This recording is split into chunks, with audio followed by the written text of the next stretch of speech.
lot of construction.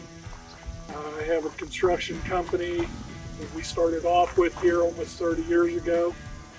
We've done a lot of work with the coal mines and utilities on building point-to-point lines cross country.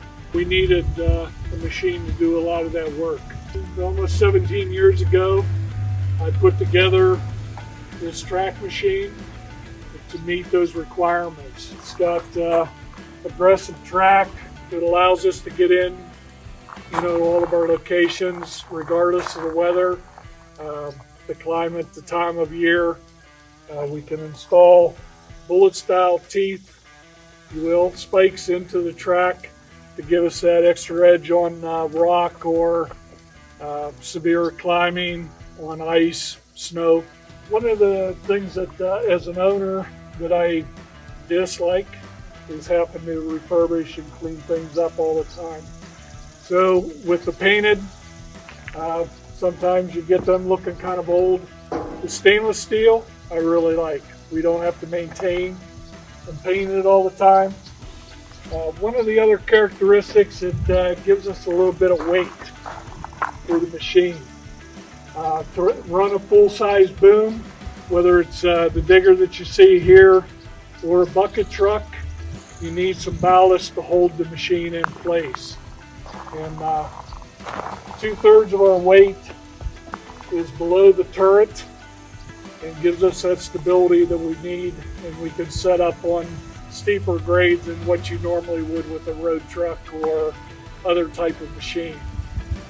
We designed this, it's got about 23 inches of ground clearance. We put Holy plate, skid plates on the bottom.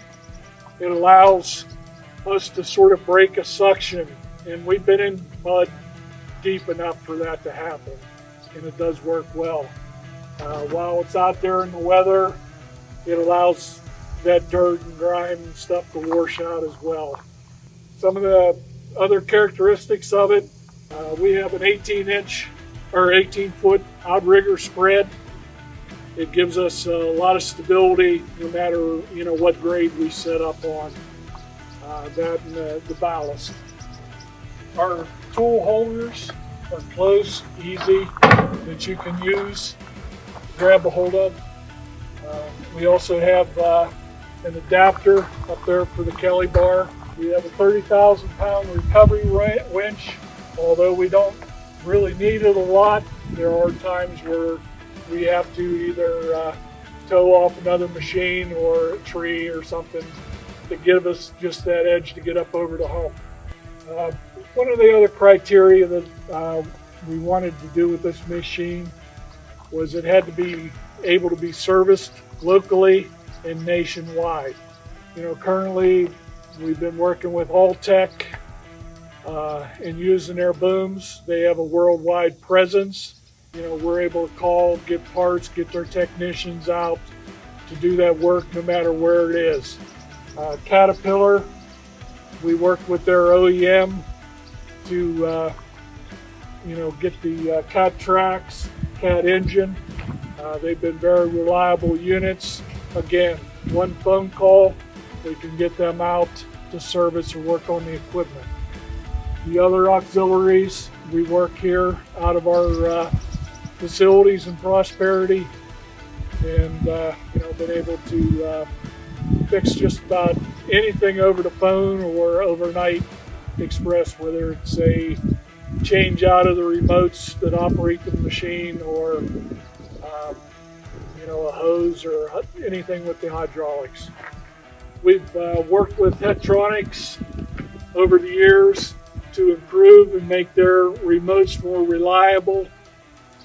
These machines were originally designed and laid out for the sub-transmission distribution lines. They will work up to a 75, 80 foot class 2 pole,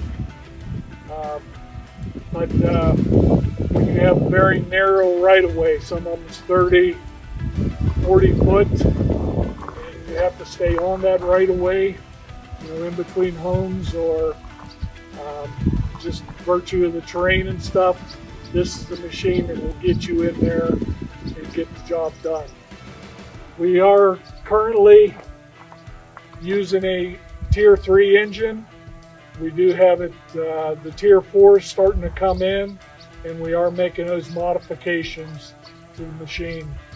It will offer a little bit more power, but you know, we're hoping that DEF fluid won't become an issue or a problem. One of the avenues that we went through was we got the chassis and all the functions when we were doing the design phase. We got it tested using ANSYS program, which allows us to do the finite element testing that, you know, our chassis is strong enough to handle the stresses, the vigors of the job, and that, you know, we're not going to have a failure on any of the components, on the outriggers or, you know, the frame itself. We passed those tests and continue to analyze and check things as we go along and make any changes or developments.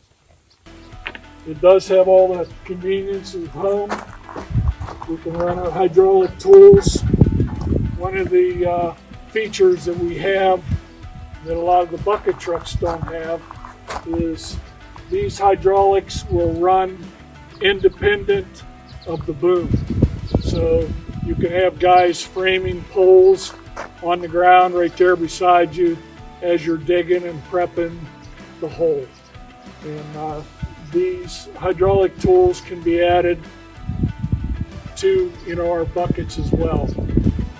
One of the features that you won't find on a lot of the other track machines is we have a tow hitch on the front and back of the machine, and you know, we're able to tow equipment, and you know, whether it's a skid with full of material or, you know, a trailer back into the job site to drop material and stuff. This can be used as well, you know, as a power unit as well as a digger or bucket for you. And it has the power, I would say, somewhere between a D4 and a D5. So we have one unit that's got wide tracks on it to give us a little bit more flotation. In most cases, you know, we're about 5 pounds. Ground pressure, we can reduce that up to approximately 4.2 or 4, you know, with the wider tracks. One of the issues that you run into, wider tracks, less traction going up the hill, so you still need that ground pressure to get you in on the remote locations. And I just wanted to take that time to go over some of the design features and reliability of the machines and stuff with you today. Most certainly, if you have any questions, we'd like to set up a demo, or you can give us a call. We'll provide whatever information to you we can give. Thank you.